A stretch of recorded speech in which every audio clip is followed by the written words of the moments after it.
Assalamualaikum Sobat Tirai Gaib. Salam jumpa di channel cerita horor. Di channel ini akan kami ajak kalian menelusuri dunia mistis yang tegang dan menyeramkan. Silahkan subscribe, like, komen, dan share, serta nyalakan tombol notifikasinya, supaya kalian tidak ketinggalan cerita terbaru dari channel kami. Yang sudah subscribe, semoga diberikan umur panjang, kesehatan, dan berlimpah rezeki serta selamat dunia akhirat. Desa Arjuna terletak di ujung selatan sebuah kota yang dikelilingi oleh pegunungan hijau yang menjulang tinggi. Di pagi hari, desa ini diselimuti kabut tipis yang mengalir pelan di antara pepohonan, memberikan suasana yang tenang dan damai. Di kejauhan, sungai yang jernih mengalir dengan tenang, berkelok-kelok melintasi lembah, sementara suara alam menyatu dengan hembusan angin sejuk yang menggoyangkan dedaunan. Rumah-rumah penduduk yang terbuat dari kayu dan bambu berdiri berjejer rapat, membentuk barisan rapi di sepanjang jalan utama desa. Setiap rumah tampak sederhana, namun begitu hangat dengan suasana kekeluargaan. Di halaman rumah, perempuan-perempuan desa dengan khusyuk menganyam tikar dan menanam sayuran, sementara anak-anak berlari ceria, bermain bola atau menunggang kuda kecil, tertawa riang dengan teman-teman mereka. Masyarakat desa Arjuna terkenal dengan sifat rukun dan gotong royong mereka.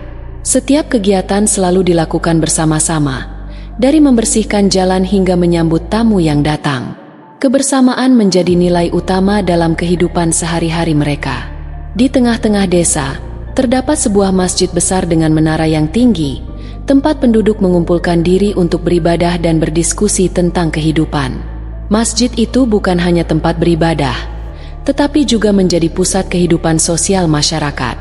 Di sini, mereka berbagi cerita, berbicara tentang masalah sehari-hari, dan saling memberikan nasihat.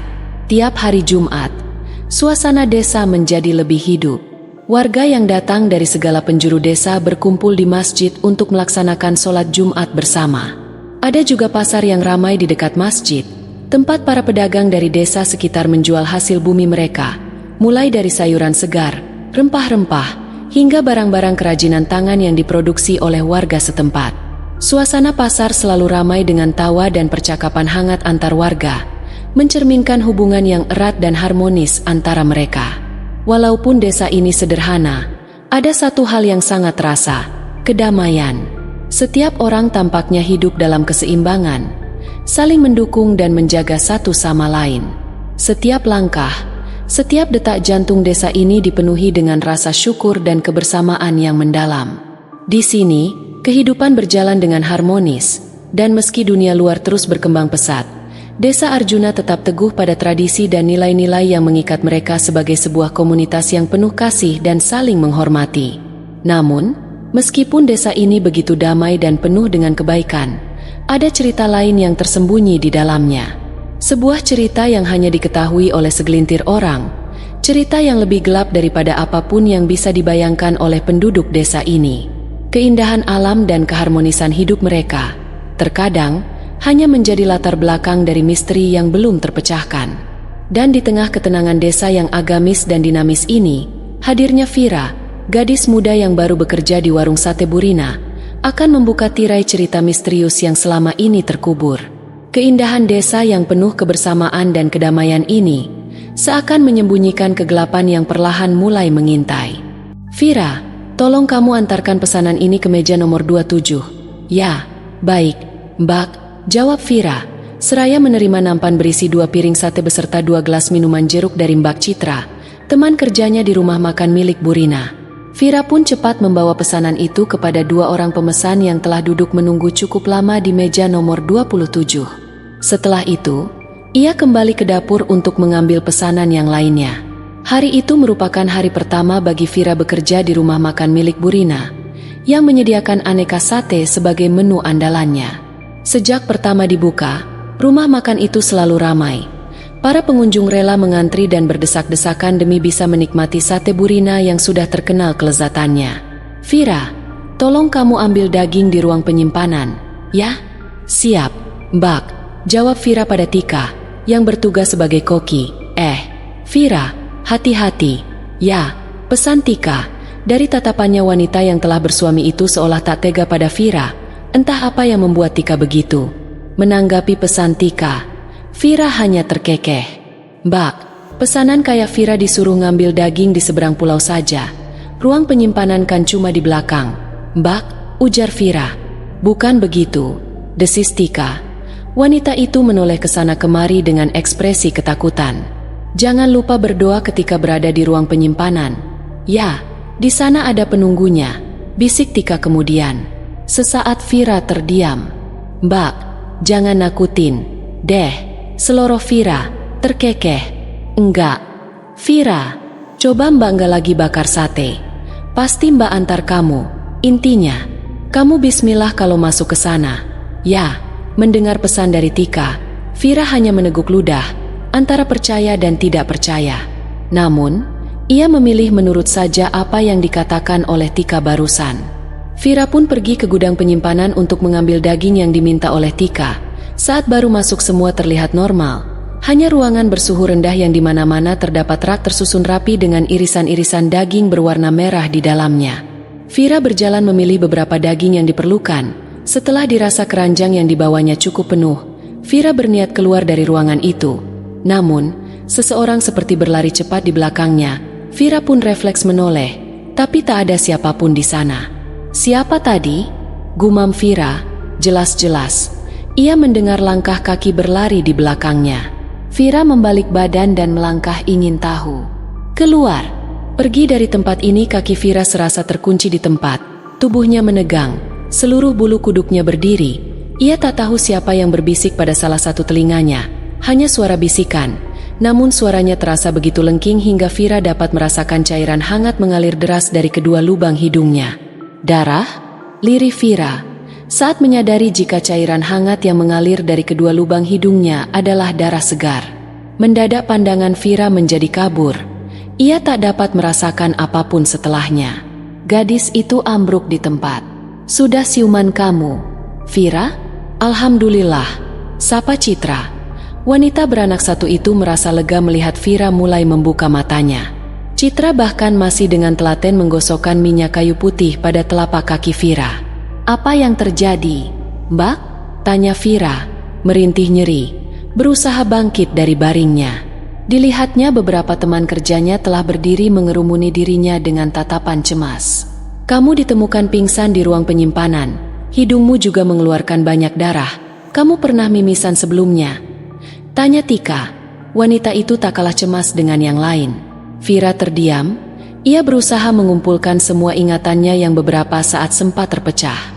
"Vira, kamu pernah mimisan sebelumnya?" tanya Tika lagi. Kali ini wanita itu mendekat karena begitu mencemaskan keadaan Vira. Vira hanya mengangguk lemah. Dan hal itu membuat beberapa temannya di sana mengucap alhamdulillah. Entah apa yang membuat mereka bersikap seperti itu. Vira sendiri merasa tak paham pada dirinya. Dia akan mimisan saat menemukan sesuatu yang tidak bersahabat dengan tubuhnya. Itu sudah terjadi dari ketika dirinya baru berusia 3 tahun. Ada apa di dalam gudang penyimpanan? Pikir Vira. "Vira, kamu dipanggil sama Bu Rina di ruangannya." Panggilan dari Rudi membuyarkan lamunan Vira. "Oh, baik, Mas," jawab Vira. Sesaat ia bingung, menoleh pada beberapa temannya yang menatap cemas dirinya. Namun sejurus kemudian dia menyungging senyum, berpamitan kepada teman-temannya untuk menemui Bu Rina yang berada di lantai 2. Vira bangkit dibantu Tika dan Citra, lalu berjalan menuju lantai 2. Karena tubuhnya masih sangat lemas pasca pingsan, dia pun harus dibantu saat menaiki tangga menuju lantai 2. "Hati-hati ya, Vira," pesan Tika.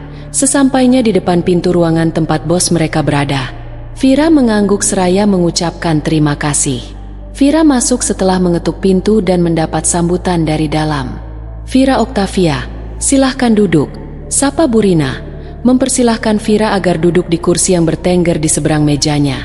"Baik, Bu," jawab Vira, lalu melangkah mendekati kursi dan duduk di atasnya. "Kamu kenapa sampai pingsan tadi?" tanya wanita berkonde di depannya. "Nggak tahu, Bu. Sepertinya saya sedang tidak enak badan," jawab Vira. Ia merasa tak enak jika mengatakan apa yang sebenarnya terjadi padanya di dalam gudang penyimpanan. "Oh, kalau begitu, kamu bisa istirahat di rumah. Besok kamu bisa datang kembali untuk bekerja. Jika keadaanmu sudah membaik, jawab Burina dengan ramahnya. Ini, ongkos buat kamu pulang. Oh, gak usah, Bu. Gak perlu. Saya ada kok, tolak Vira. Saat Rina menyodorkan uang pecahan 10.000. Ambil, anggap saja ini sebagai uang jajan buat kamu, desak Burina. Vira tak enak hati jika terus menolak. Akhirnya ia pun menerima uang 10.000 pemberian Burina. Setelah mengucapkan terima kasih, Vira pun undur diri dari ruangan itu. Vira berpamitan pada teman-temannya yang lain untuk pulang lebih awal, karena merasa tidak enak badan. Vira pulang dengan mengendarai motor matiknya. Di situ, keanehan demi keanehan mulai terjadi. Saat melewati sebuah jalan raya yang berada di pusat kota, Vira dibuat heran dengan kondisi jalan tersebut. Astagfirullahaladzim, apa yang terjadi? Mengapa jalan ini berubah menjadi hamparan lautan seperti ini? Gumam Vira. Ia tak tahu apa yang harus ia lakukan. Dia hanyalah seorang diri di sana, bukan hanya mobil, motor, dan kendaraan lain yang awalnya berseliweran seketika menghilang. Namun, motor yang Vira tunggangi bahkan serasa berada di tengah-tengah hamparan lautan, di mana sejauh mata memandang hanya ada air berwarna kebiruan. Vira sempat merasa panik. Di atas motornya yang berhenti di tempat, Vira masih berpikir tentang apa yang harus ia lakukan. Terlebih, mimisan yang sempat terhenti kini mengalir lagi dan cukup deras, sehingga Vira harus menyumpal kedua lubang hidungnya menggunakan gulungan tisu. Beruntung Vira selalu membawa tisu kemanapun ia pergi. Vira berpikir tak mungkin berada di tempat itu terlalu lama lagi. Terlebih ponselnya mengalami habis baterai sehingga ia tak mungkin mengabari siapapun untuk meminta pertolongan. Akhirnya, Vira bertekad untuk melewati genangan air yang berada di depannya. Bismillahirrahmanirrahim, ucap Vira. Hatinya tak hentinya merapal doa semampunya berharap Allah melindungi dirinya. Mata Vira membulat saat seekor ular besar tiba-tiba muncul dari dalam air laut di depannya dan menyambar air di permukaan hingga air itu mengguyur tubuh Vira beserta motor yang dikendarainya. Beruntung, Vira tak melupakan doanya sedikit pun. Ia terus tancap gas meski seluruh tubuhnya serasa gemetaran karena takut.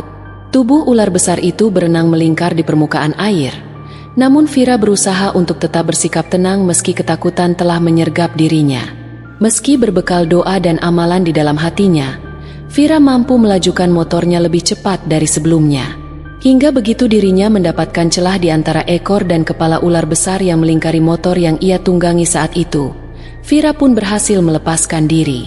Saat melewati kepala ular itu, Vira bergidik ngeri melihat kepala ular yang membuka lebar-lebar mulutnya hingga 2 taring runcing berukuran besar terlihat begitu mengerikan.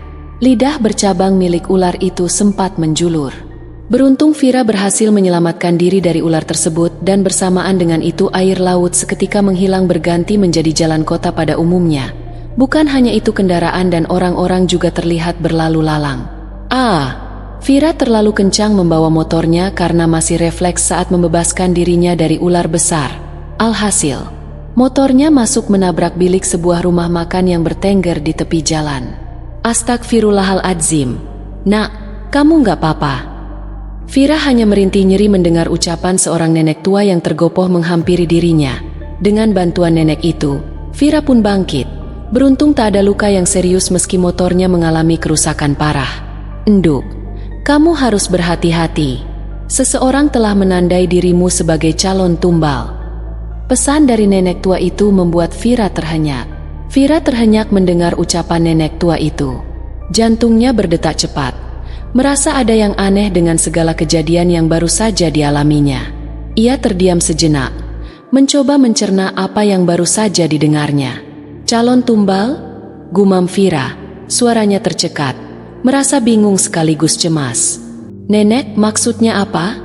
Tanya Vira dengan suara gemetar, berusaha memecah ketegangan yang tiba-tiba menghampirinya. Nenek tua itu menatapnya dengan mata yang tajam namun penuh kasih sayang. Enduk, kamu harus hati-hati. Ini bukan sembarang kejadian. Kamu harus waspada. Nenek itu menarik napas panjang sebelum melanjutkan. Ada kekuatan lain yang sedang mengincarmu, dan mereka tidak akan berhenti sampai mereka mendapatkan apa yang mereka mau. Vira merasa seolah dunia di sekitarnya mulai berputar. Ia tak bisa berpikir jernih. Hanya ada satu hal yang terus menggelayuti pikirannya. keanehan-keanehan yang ia alami sejak pertama kali masuk ke rumah makan Bu Rina. Mimisan yang tak berhenti, suara bisikan di ruang penyimpanan, dan sekarang, kejadian ini, yang benar-benar tak bisa dijelaskan oleh logika. "Nenek, siapa yang mengincar saya?" tanya Vira. Rasa takut mulai menyelimuti dirinya. Ia ingin tahu lebih banyak, meskipun ia tahu, beberapa hal lebih baik tidak diketahui. Nenek tua itu memandang Vira dengan tatapan serius. "Itu adalah sesuatu yang lebih besar dari apa yang kamu kira. Kekuatan gelap yang berakar pada tempat-tempat yang kamu tidak pahami. Tempat-tempat seperti gudang penyimpanan itu, tempat yang penuh dengan energi jahat. Mereka yang menciptakan dan mengatur nasib orang-orang yang terjebak di dalamnya." Vira merasa dirinya seperti terlempar ke dunia yang berbeda. Dunia yang penuh dengan misteri dan hal-hal yang tidak masuk akal. Ia mencoba untuk bangkit, namun tubuhnya masih terasa lemas dan gemetar. "Apa yang harus saya lakukan, Nenek?" Nenek tua itu mendekatkan wajahnya ke Vira, seolah ingin memastikan bahwa Vira mendengarkan dengan baik. "Jaga dirimu, Endu. Jangan pernah pergi sendirian ke tempat-tempat yang bisa menjerumuskanmu ke dalam bahaya. Jika kamu merasa ada yang aneh, pergi, jangan ragu. Ingat, doamu adalah perlindungan terbaikmu." Vira mengangguk pelan, meskipun hatinya masih penuh dengan rasa takut dan kebingungan. Ia merasa seperti ada sesuatu yang lebih besar dari dirinya yang sedang mengamati setiap langkahnya, menunggu saat yang tepat untuk menyerangnya. Setelah nenek itu pergi, Vira merasa tidak bisa tinggal lebih lama lagi di tempat itu. Motornya yang rusak parah membuatnya tak bisa langsung pergi. Namun, dengan tekad yang kuat, ia berjalan perlahan-lahan menuju rumah makan, berpamitan dengan nenek itu dan memutuskan untuk pulang lebih cepat. Setibanya di rumah, Vira merasa semakin tertekan.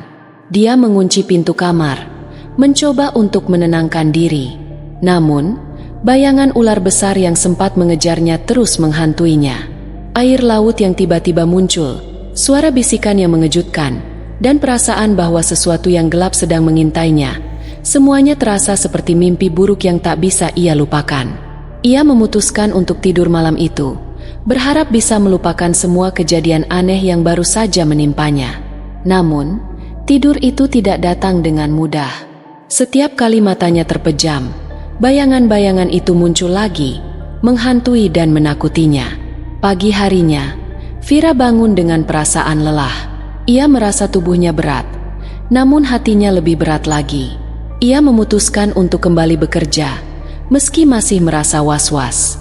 Sesampainya di warung sate, ia merasa seperti ada yang berbeda. Ada sesuatu yang terasa janggal di antara teman-temannya. Wajah mereka seperti menyimpan sesuatu yang tidak mereka katakan. Saat Vira memasuki dapur, Mbak Citra melihatnya dengan tatapan yang tidak biasa. "Vira, kamu baik-baik saja?" tanya Citra dengan nada khawatir. Matanya tidak bisa menyembunyikan rasa cemas. Vira hanya mengangguk pelan, berusaha tersenyum meski hatinya masih penuh dengan rasa takut. "Ya, Mbak, hanya sedikit capek. Tidak apa-apa." Namun, Citra tidak puas dengan jawaban itu. "Vira, kamu terlihat pucat. Ada yang tidak beres, ya?" tanya Citra lagi, kali ini dengan nada yang lebih serius. Vira menunduk, merasa ada yang salah dengan dirinya. Aku merasa ada yang mengincar aku. Mbak, ada hal-hal aneh yang terjadi. Aku tidak tahu harus bagaimana," ujar Vira. Suaranya bergetar. Citra terdiam sejenak, lalu mendekatkan dirinya pada Vira. "Jangan terlalu takut, Vira. Semua orang yang bekerja di sini punya cerita aneh. Ada yang bilang, warung sate Bu Rina ini punya sejarah gelap, dan banyak yang tidak ingin mengingatnya." Vira menatap Citra dengan penuh tanya. "Sejarah gelap?" "Ya," jawab Citra. "Katanya, dulu ada seorang koki yang menghilang tanpa jejak setelah bekerja di sini. Sejak saat itu, banyak orang merasakan hal-hal aneh. Beberapa orang bahkan mengatakan kalau ada yang menjaga tempat ini, entah itu roh atau kekuatan lain. Kita hanya bisa berdoa dan menjaga diri." Vira terdiam. Kini semuanya terasa semakin nyata dan menyeramkan. Ia tidak tahu harus berbuat apa lagi. Namun, Satu hal yang pasti, ia tidak bisa lagi menutup mata terhadap apa yang sedang terjadi.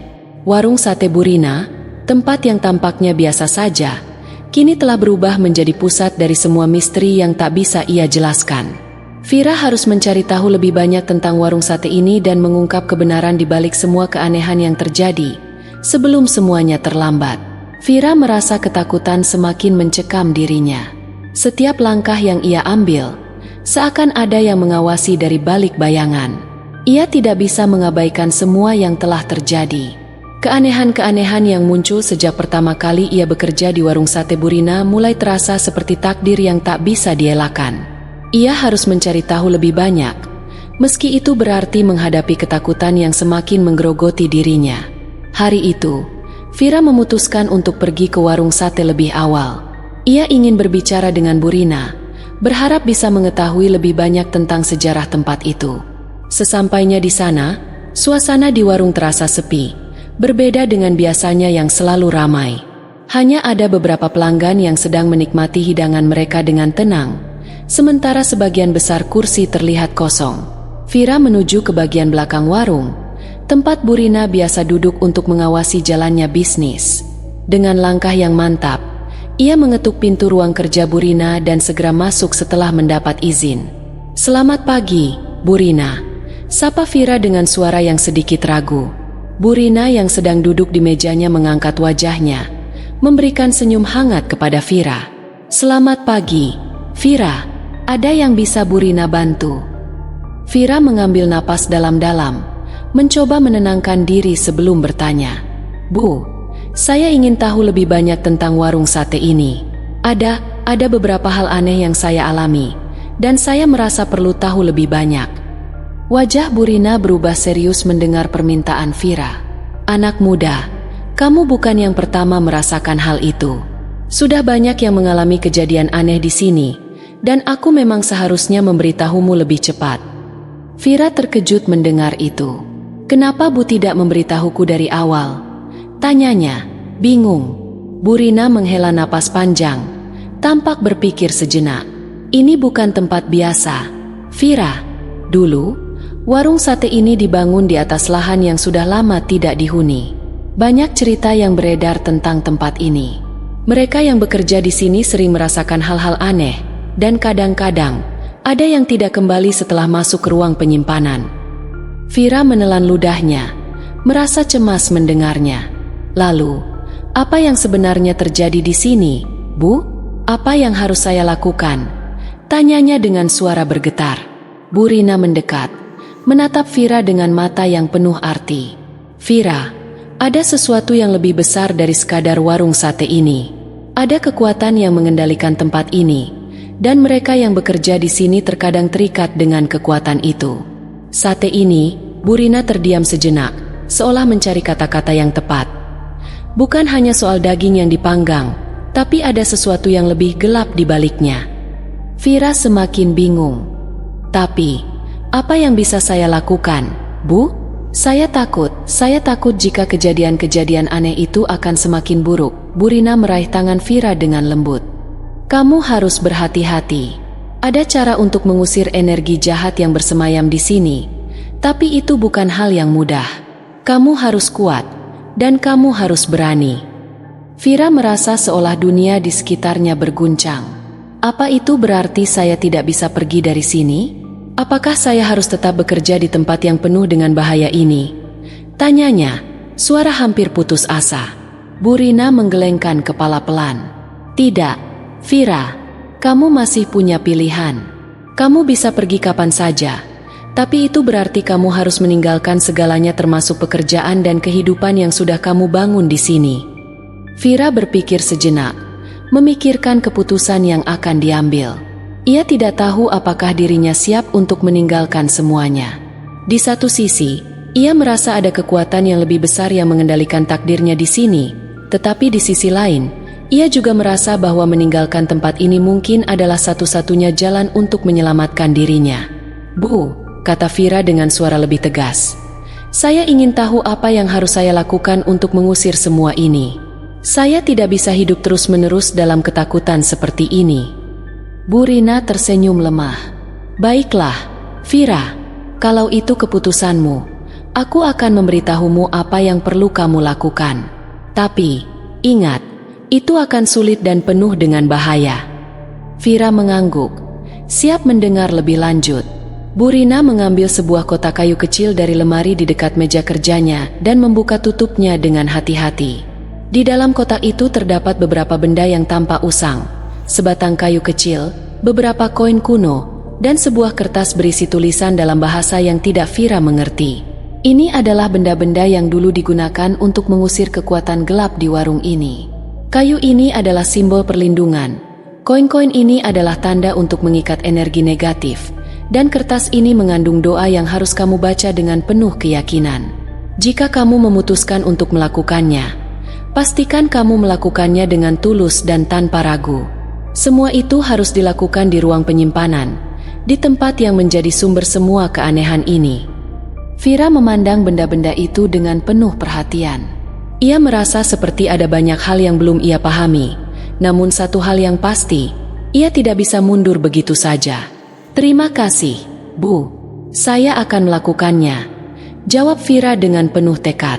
Ia tahu bahwa jalan yang akan ditempuh tidak mudah, tetapi ia merasa bahwa hanya dengan menghadapi ketakutan ini, ia bisa melanjutkan hidupnya tanpa rasa takut yang terus mengganggu. Setelah berbicara dengan Burina, Vira keluar dari ruangannya dan menuju ke gudang penyimpanan, tempat semua kejadian aneh itu bermula. Begitu ia memasuki ruangan itu, ia merasakan hawa yang berat dan dingin.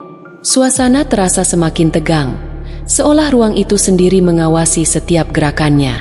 Dengan hati yang berdebar, Vira menata semua benda yang diberikan Burina di atas meja di tengah ruangan. Ia memegang kayu kecil, mengarahkan koin-koin ke 4 sudut ruangan, dan membaca doa yang tertera di kertas dengan suara lirih namun penuh keyakinan. Setiap kata yang ia ucapkan terasa seperti ada energi yang bergemuruh di sekelilingnya, seolah segala sesuatu yang ada di ruang itu sedang menanggapinya. Tiba-tiba, suara bisikan itu kembali terdengar. Kali ini lebih keras, lebih memaksa. Vira menutup mata, terus berdoa, tidak membiarkan ketakutan menguasainya. Bismillahirrahmanirrahim. Suara Vira semakin jelas terdengar, dan seiring dengan itu, hawa di ruangan itu mulai berubah. Suasana yang sebelumnya penuh dengan ketegangan, perlahan berubah menjadi lebih tenang. Ketika Vira membuka mata, ruang penyimpanan yang gelap dan menyeramkan itu terasa berbeda.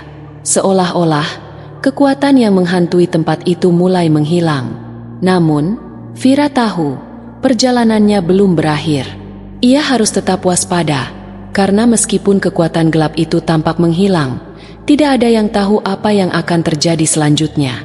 Satu hal yang pasti, Vira harus siap menghadapi segala kemungkinan, karena dunia yang selama ini ia kenal, ternyata penuh dengan misteri yang tak terungkapkan. Vira merasakan keringat dingin mengalir di sekujur tubuhnya saat ia membuka mata setelah menyelesaikan doa yang dibacanya. Ruangan penyimpanan kini tampak lebih gelap dari sebelumnya, meskipun cahaya dari lampu tunggal di sudut ruangan masih berusaha menyinari tempat itu. Namun, ada sesuatu yang berbeda, sesuatu yang tak terlihat, tetapi bisa dirasakan. Seolah-olah udara di sekitarnya menjadi lebih berat, lebih tebal, penuh dengan ketegangan yang tidak bisa dijelaskan dengan kata-kata. Suara bisikan yang tadi menghilang kini kembali terdengar. Kali ini lebih jelas, lebih dekat. Bisikan itu berputar-putar di sekitar telinganya, membuat bulu kuduk Vira berdiri. Kamu tidak akan bisa pergi. Kamu tidak akan bisa bebas. Kami sudah menandai kamu. Vira menggigit bibirnya, berusaha untuk tidak panik. Ia terus berdoa dalam hati, mencoba mengabaikan suara-suara yang semakin mengintensif. Namun, langkah kaki yang berat dan terdengar pelan mulai terdengar di belakangnya. Vira menoleh cepat, tapi tidak ada siapa-siapa. Hanya rak-rak berisi daging yang tersusun rapi. Namun kali ini rasanya seperti ada mata yang mengawasi setiap gerakannya. Siapa di sana? Seru Vira dengan suara parau. Meskipun ia tahu, tidak ada yang akan menjawab. Matanya mencari-cari di sekitar, namun hanya ada bayangan gelap yang bergerak di sudut pandangannya. Begitu cepat, seperti sebuah sosok yang hampir tidak bisa dilihat. Tiba-tiba, satu rak daging terjatuh, Terdengar dentingan keras yang membuat jantung Vira hampir melompat keluar. Ia mundur beberapa langkah, mencoba untuk mencari celah di antara rak-rak yang menumpuk. Namun semuanya terasa sempit, terkunci. Suara bisikan itu berubah menjadi tawa rendah, seolah-olah ada seseorang yang sedang mengawasinya dengan penuh kebencian. Kamu sudah terjebak di sini, Vira. Kamu tidak akan pernah bisa keluar. Vira merasakan ada sesuatu yang dingin menyentuh lehernya. Perlahan ia menoleh, dan sebuah tangan pucat muncul di belakangnya, membelai lehernya dengan lembut. Tangan itu tampak seperti tangan manusia, namun kulitnya sangat putih dan hampir transparan. Jari-jarinya yang panjang dan rapuh seolah mencengkram leher Vira dengan perlahan, tetapi cukup kuat untuk membuat Vira hampir kehilangan napas. "SSSSD, jangan coba lari. Kamu sudah menjadi milik kami sekarang," bisik suara itu, semakin menekan tenggorokan Vira. Vira berteriak sekeras-kerasnya, tetapi suaranya seolah tercekik di tenggorokannya. Tangan itu semakin mencekik, mengendalikan setiap gerak tubuhnya, dan Vira merasa seakan terjerat dalam sebuah mimpi buruk yang tak bisa ia hentikan. Tubuhnya mulai terasa kaku, dan pandangannya mulai kabur. Namun, dalam kekelaman itu, ada satu hal yang masih bisa ia lakukan, berdoa. Dengan suara yang hampir tak terdengar, Vira menyebutkan namanya, berharap perlindungan dari kekuatan yang lebih besar. "Ya Allah, tolong saya, lindungi saya." Tiba-tiba, seberkas cahaya terang muncul dari ujung ruangan. Cahaya itu seperti sebuah cahaya ilahi yang menyinari seluruh ruangan, menembus kegelapan yang menyesakan, dan secara perlahan menghilangkan tangan dingin yang mengekang leher Vira. Namun, suara tawa itu tidak berhenti. Kali ini, suara itu terdengar semakin mendekat, semakin menghantui. Vira merasakan tubuhnya terangkat sedikit, seolah-olah ada kekuatan lain yang menariknya. Vira memejamkan mata, mencoba untuk tetap tenang meskipun segala hal yang terjadi begitu menegangkan. Saat ia membuka mata lagi, bayangan gelap itu masih ada, menyelimuti dirinya. Namun kali ini, sosok itu bukan lagi berupa tangan, melainkan wajah yang muncul dari kegelapan. Wajah itu pucat, dengan mata hitam yang kosong dan mulut yang terbuka lebar, mengeluarkan suara tawa yang menakutkan. Vira merasa seolah-olah wajah itu menghisap seluruh cahaya dari ruangan, membuatnya hampir tak bisa bernapas. "Jangan lari, Vira, kamu sudah terjebak." Suara itu berbisik dengan pelan namun penuh ancaman. Vira menutup matanya sejenak, berusaha mengumpulkan keberanian. Ia tahu, jika ia tidak bertindak sekarang, semua yang telah terjadi akan menjadi takdir yang tak bisa diubah. Ia teringat akan kata-kata Burina. Jika ia ingin keluar dari tempat ini, ia harus melawan. Dengan cepat, Vira mengangkat tangan, menggenggam benda-benda yang diberikan Burina. Ia meremas kayu kecil, melemparkan koin-koin itu ke 4 sudut ruangan, dan membaca doa dengan suara lantang. "Bismillahirrahmanirrahim." Vira merapalnya dengan penuh keyakinan. Tiba-tiba, sebuah ledakan cahaya yang sangat terang menyelimuti seluruh ruangan, membuat semuanya terasa bergetar. Sosok itu terpekik, matanya mulai menyala merah, dan tubuhnya bergetar hebat. Vira merasa ada sesuatu yang mulai melepaskan genggamannya dari tubuhnya. Suara bisikan itu berubah menjadi jeritan keras yang menggelegar, mengisi seluruh ruangan dengan rasa sakit yang tak tertahankan. Vira hampir terjatuh, namun ia berusaha untuk tetap berdiri. Tubuhnya gemetar, namun semangatnya tetap teguh. Cahaya itu semakin besar, semakin kuat, hingga akhirnya sosok yang menakutkan itu menghilang, disapu oleh cahaya yang begitu terang. Ketika semuanya kembali sunyi, Vira terjatuh ke lututnya. Tubuhnya sangat lelah. Ia bisa merasakan bahwa dunia di sekitarnya kembali tenang, namun bayangan itu masih menghantui pikirannya. Ia tahu, meskipun kekuatan itu pergi untuk sementara, itu belum berakhir. Vira menatap keluar jendela, melihat dunia yang terlihat normal, meskipun ia tahu, keanehan-keanehan itu belum selesai. Ia harus terus berjuang untuk mengungkap kebenaran dan menghentikan kekuatan jahat yang menguasai warung sate Burina. Dan yang lebih menakutkan lagi, Vira menyadari, ada lebih banyak yang terlibat dalam peristiwa ini daripada yang ia duga. Vira terduduk di lantai ruangan penyimpanan yang kini terasa begitu sunyi. Namun kesunyian itu lebih mengerikan daripada sebelumnya. Ia memandang sekeliling dengan cemas, merasa ada sesuatu yang masih mengawasi. Meski sosok yang menakutkan itu telah menghilang, rasa takut dan ketidakpastian tak bisa begitu saja hilang dari hatinya. Seketika, terdengar suara berderak pelan dari dalam gudang. Vira mengerutkan kening, mencoba mendengar dengan lebih jelas. Itu suara dari bawah. Suara dari jauh yang semakin lama semakin mendekat. Langkah kaki yang berat, berderak di lantai kayu, terasa begitu dekat, seolah-olah sesuatu atau seseorang sedang mendekatinya dengan perlahan. Tanpa pikir panjang, Vira melompat berdiri dan berlari ke pintu keluar. Namun pintu itu terkunci rapat. Keringat dingin mengalir di punggungnya, dan jantungnya berdebar begitu cepat, seperti ingin melompat keluar dari dadanya. Pintu-pintu ini terkunci, pikir Vira panik. Ia meronta mencoba membuka pintu, tetapi seolah-olah ada sesuatu yang menghalangi, sesuatu yang menahan pintu dari dalam. Suara langkah itu semakin keras, semakin dekat, sampai Vira bisa mendengar napas berat yang tidak manusiawi. "Vira!" Bisik suara itu pelan, namun sangat jelas terdengar. Suara itu terdengar seperti datang dari bawah tanah, bergema di seluruh ruangan. Vira menoleh ke belakang dan melihat bayangan hitam yang mulai muncul perlahan di sudut ruangan. Semakin besar, semakin jelas. "SSTTTT, kami sudah menunggu kamu, Vira." Suara itu berbicara dengan gemeretak, penuh ancaman, seolah-olah berasal dari mulut makhluk yang tak bisa dibayangkan bentuknya. Vira menggigil. Ia merasa matanya mulai berkunang-kunang, tubuhnya lemas, dan tak bisa bergerak. Dalam kegelapan itu, ia bisa melihat bentuk-bentuk samar yang berputar di sekitar ruangan, menari dalam bayang-bayang. Tidak ada satupun yang bisa ia lihat dengan jelas, hanya mata-mata yang bersinar dalam gelap, memandangi dirinya dengan tajam. Tiba-tiba, bayangan itu bergerak lebih cepat dari yang bisa diperkirakan, melesat ke arahnya dengan kecepatan yang luar biasa. Vira merasa angin kencang yang tiba-tiba menyapu wajahnya, seolah-olah sesuatu berusaha menembus ruangannya. Ia mencoba berteriak, tetapi suara itu tertahan, tercekik oleh ketakutan yang semakin mencekam. "Astagfirullahaladzim," Vira menjerit dalam hati, berusaha meronta, berusaha berlari, tetapi tubuhnya terjebak dalam kekakuan yang aneh. Kakinya tak bisa bergerak. Lalu, suara itu terdengar lagi, kali ini lebih keras, lebih menakutkan. "Kamu tidak akan keluar dari sini hidup-hidup, Vira."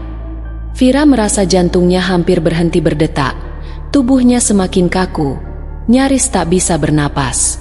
Lalu, di tengah kegelapan yang pekat itu, ia merasakan tangan dingin yang menempel di punggungnya. Sebuah tangan yang sangat besar, sangat dingin, hingga tulang-tulangnya terasa remuk oleh sentuhannya. Tiba-tiba, cahaya itu datang lagi, lebih terang dari sebelumnya. Namun kali ini cahaya itu seperti datang dari sebuah pintu terbuka di tengah-tengah kegelapan. Cahaya itu membungkus seluruh tubuh Vira, menariknya dari kegelapan menuju tempat yang jauh lebih terang, lebih aman. Namun, saat ia mencoba melangkah menuju cahaya itu, sosok-sosok hitam yang mengelilinginya mulai bergerak, menyelimuti tubuhnya dengan erat. "Jangan pergi, Vira, kamu sudah jadi milik kami." Suara itu terdengar lebih keras, lebih bergaung, seperti suara ribuan bisikan yang bersatu. Vira merasa tubuhnya ditarik kembali, namun kali ini ia bertekad untuk tidak menyerah. Ia harus keluar, ia harus bertahan. Dengan sekuat tenaga, ia menarik tubuhnya menuju cahaya yang ada di depannya. "Bismillahirrahmanirrahim," Vira mengucapkannya dengan penuh keyakinan. "Aku tidak akan menyerah." Ia terus melangkah meskipun kegelapan itu semakin mencekiknya. Dengan satu dorongan terakhir, Vira melompati kegelapan dan akhirnya terlempar keluar dari ruangan itu.